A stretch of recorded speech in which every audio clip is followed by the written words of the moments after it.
అసలు మామూలుగా లేదు మీ ఎనర్జీ.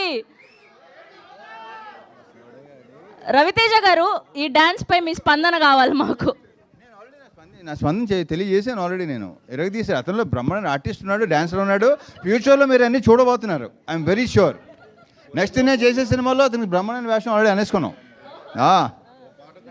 అసలు అదే అన్నీ చేస్తాడు. అంతే కాళ్ళు లేపి చేస్తాను. నేను కూడా ఎక్స్పెక్ట్ చేయలేదు, మామూలుగా చేయలేదు. ఓకే ఓకే, మనం ఎప్పుడెప్పుడు